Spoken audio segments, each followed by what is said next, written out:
Before this video starts, real quickly, if you want to do me an enormous favor, please hit that subscribe button. It helps me out, lets me know I'm doing something right.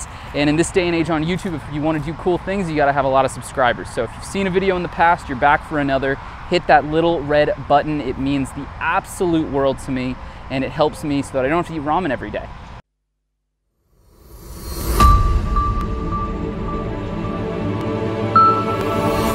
Yo, what is up guys, DOHC here. Welcome to another video. I am over here at DFW Honda, just in between Dallas and Fort Worth. And as always, this video is brought to you by Rollick. Rollick is a company connecting consumers like you and me to a network of certified dealers like DFW Honda to provide the most transparent buying experience when it comes to ATVs, side-by-sides, RVs, and of course, motorcycles like this gorgeous 2019 Honda CB500F. And again, please hit up my man Justin. He is absolutely awesome. He will hook it up for you. This is a gorgeous bike. First thing we need to talk about, it is a $6,199 MSRP on the CB500F. We've got a 471cc liquid-cooled parallel twin on the CB500F, producing 47 horsepower and 32 pound-feet of torque. So this is a true mid-range motorcycle. It would be a fantastic first bike and a second bike if you are a little bit more skilled and looking for an upgrade in power without upgrading the price all that much. Again, $6,200 MSRP. You can see here this model does not have ABS as standard. It does, however, have fully adjustable front suspension, preload adjustable in the rear, which is a great advantage for a second bike. It's got a digital display, and we'll do a walk around in a second to show you all of that. Start it up too. Give it a few revs here so you guys can hear it.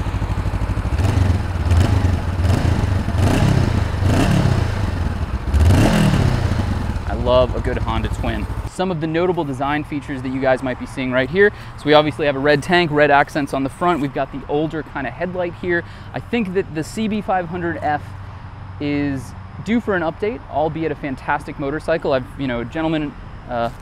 friend of mine in the past has owned one of these. He loved it. That was one of the bikes that he learned how to ride on back when I had my FZ6 way back in the day. If you want to go look at my first videos on YouTube, you see this bronze casing on the 471cc parallel twin. You've again got the stock exhaust here. We've got a twin-sided swing arm, chain-driven, 6-speed manual transmission. Alrighty, gentlemen, ladies and gentlemen, the 3% of female viewers I have. Let's just show you real quick. You've got a digital display here with digital tachometer, digital speedometer. You have a fuel gauge gear indicator. It's got all the bells and whistles on this. Pretty, a little bit difficult to see in this kind of lighting. Now, mind you, it's incredibly bright, 11:25 a.m. The sun is basically right overhead. See from this side here, pretty classic Honda standard styling. All right guys, one thing pretty interesting to note with the CB500F, it does have a step seat. So effectively this is an adjustable seat. You'll see it looks like it's not been put on correctly, but actually it's just in the higher seat height. As you can see with this notch here, it goes just about an inch lower. That just gives shorter riders like myself potentially a better chance of reaching the ground, flat footing, and feeling more comfortable. Again, 5'9", 30-inch inseam, 195 bulky pounds. Okay, we've got everything we need to make a YouTube video. We are recording the illustrious GoPro Hero 7 Black Edition, 4K 30 frames per second with an ND16 filter because it is hotter and sunnier than the surface of the sun. If I were Superman, I would have more energy than ever before, but because I am merely the Duke of DC and have zero superpowers except for extraordinary flatulence, this is what happens when it gets hot. You get delusional. 2019 Honda CB500F, a bit of a retro bike. I know that that's not true. I know it's a 2019. We're gonna let it warm up just for a second here, a little bit more. 471cc parallel twin, slipper clutch. This model does not have ABS, or this specific bike rather, the model can come with ABS. $6,200 starting MSRP, step seat. Yeah, not a ton. Adjustable suspension in the front, which is actually a pretty trick thing to have on a $6,200 bike. And we're just gonna take it for a short little stint and see how she purrs. Oh my gosh, it sounds really good. That twin, it has little burbles, some backfires.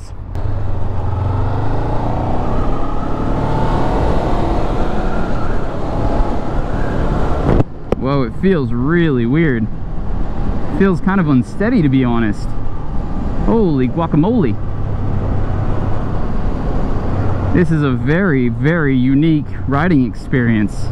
The good boys at DFW Honda got this bike nice and prepped for me this morning.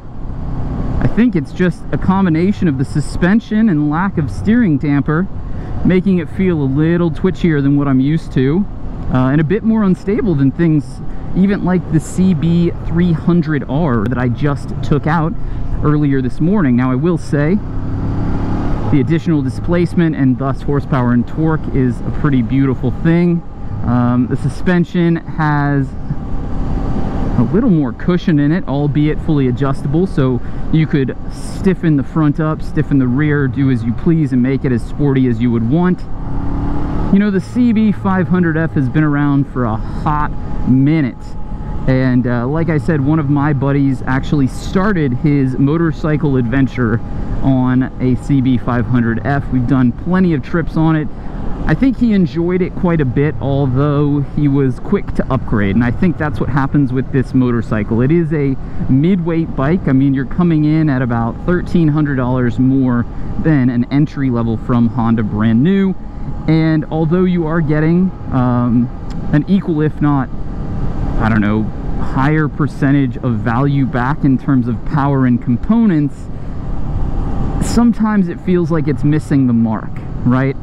And I do think that it's in desperate need of an update. I think that if Honda updated this bike with the Showa forks or adjustable Showa suspension, a steering dampener, the new headlight, the circle headlight design that they're using, that this would be an exceptional motorcycle. I like the step seat. I think that's pretty cool. I love that it has a slipper clutch on it. That's nice and convenient for riders who are going to ride this a little bit more sporty. I mean, it's a good motorcycle, don't get me wrong. One thing I would say is I just think like the steering rake on the front here is such a severe angle that that's really what's giving it kind of a more twitchy feel, albeit I think that that twitchiness would translate into a much more sporty handling in spirited riding on twisty roads at higher speeds. So it's probably just because all I get today is a bit of neighborhood riding, a couple little sweepers on the back ends, a few 60-mile-per-hour runs. Otherwise, I am trying to keep these bikes as low mileage as possible, given that they are brand spanking new. This thing certainly hauls. I mean, it feels really good. You just need to get used to the steering. That's all it is. And then once you do, it's very light, super nimble. Yeah, the additional power is delightful. It's downshift.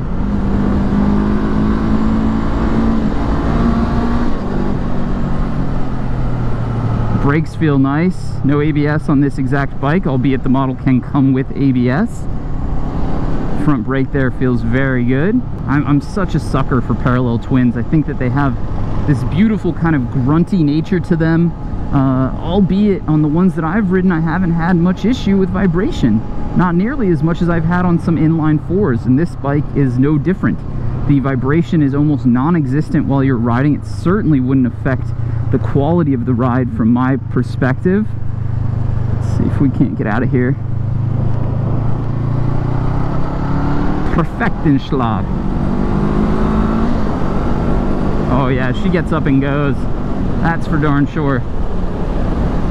This has so much more left in the tank. I mean, I'm not getting anywhere near redline on it, and it's really picking up and hauling. It's an exciting bike. You know, the sensation of speed is such an important factor when you're buying a motorcycle, and it's always there for me. I mean, god damn. Oh, I wish I could get into it. It feels pretty sporty. That extra displacement is really starting to come through. Seating position is extraordinarily comfy. Again, adjustable seat height. The weight's not too much at all. Mirrors are easy to see through. Distance from my chest to the handlebars is perfect. This would be a great first bike for maybe a bigger rider who has struggled with both the displacement and lack of power on 300s, and also just the size of them. This is, you know, you're not going to run into that same issue. It's a dimensionally it's a larger motorcycle. I also like there's a few more features, you know, gear indicator rather on this one is nice.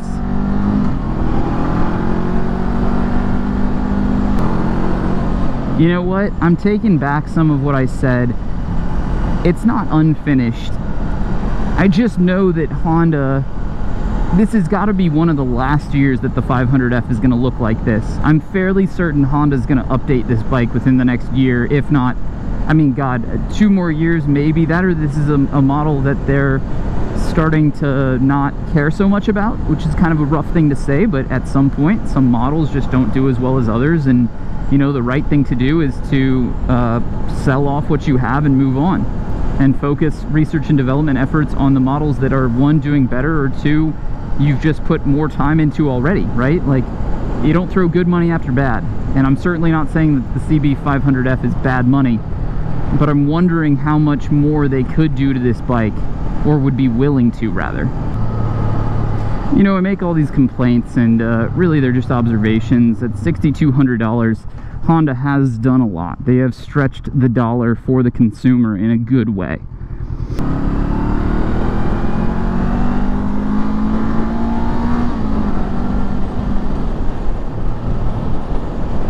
Oh, the breeze is actually so nice right now.